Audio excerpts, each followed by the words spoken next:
Everyone, আসসালামু আলাইকুম। Welcome to my new blog.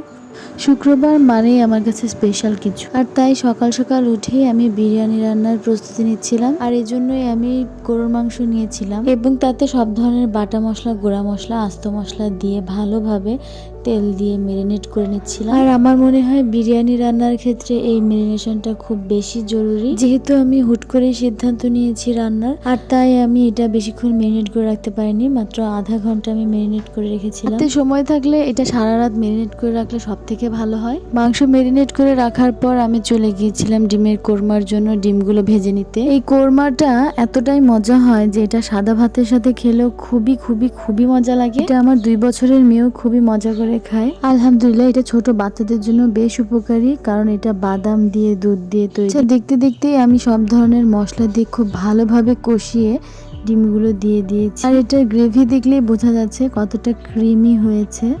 দিয়ে দিয়েছি 2-3টা কাঁচামরিচ ফ্লেভারের জন্য। প্রতিদিনের ব্যস্ততার মধ্যেও আপনজনদের রান্না করে খাওয়ানোর মধ্যে আলাদা একটা আনন্দ আছে। এখন রেস্টুরেন্টগুলোর যা অবস্থা, আমার মনে হয় বাসায় রান্না করে খাওয়ানোটাই সব থেকে বেস্ট। এরই মধ্যে আমার ডিমের কোরমা হয়ে গেল, আর আমি ম্যারিনেট করা মাংসগুলোকে ভালোভাবে রান্না করে নিচ্ছিলাম। যেহেতু আমার হাতে সময় কম ছিল, তাই পাক্কি বিরিয়ানি রান্না করে ফেললাম। এটা আসলে কাচ্চি বিরিয়ানি হয়নি। দেখতেই পাচ্ছেন মাংস থেকে যথেষ্ট পরিমাণে পানি ওঠার পর এটাকে কষাতে কষাতে এরকম একটা ক্রিমি ভাব চলে এসেছিল।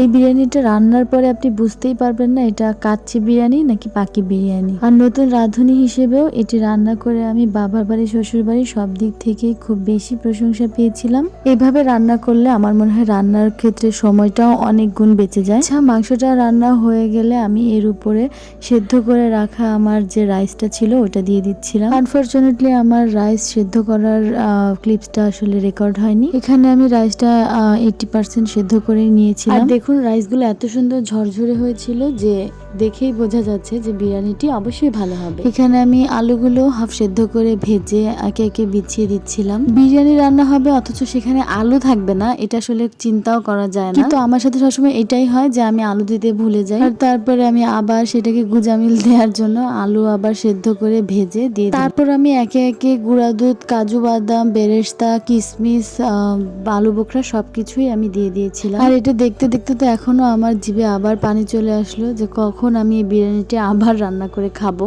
আচ্ছা, লাস্ট ফিনিশিং এ আমি দিয়েছিলাম কয়েকটা কাঁচামরিচ, কেওড়া জল, গোলাপ জল সহ বাকি সব আইটেম, আর আমার তৈরি করা বিরিয়ানির সিক্রেট একটা মশলা। আর এভাবে গরু, মুরগি, খাসি যেটাই রান্না করা হোক না কেন, মানে যেটারই বিরিয়ানি রান্না করা হোক না কেন, টেস্টের দিক থেকে এটা আমি বলতে পারি এটা রেস্টুরেন্টের টেস্টকেও ছাড়িয়ে যাবে। বিরিয়ানি রান্নার এই পার্টটা আমার একদম ফেভারিট একটা পার্ট। এখানে আমি ঘি, মনের মাধুরী মিশিয়ে দিয়েছিলাম আর এটাকে পরে দমে রেখেছিলাম 45 মিনিট। আর এই তো এরই মাঝে আমার বিরিয়ানিটা কমপ্লিট হয়ে গেল। দেখুন কত সুন্দর ঝরঝরে হয়েছে আর ইয়াম্মি ইয়াম্মি লুক হয়েছে।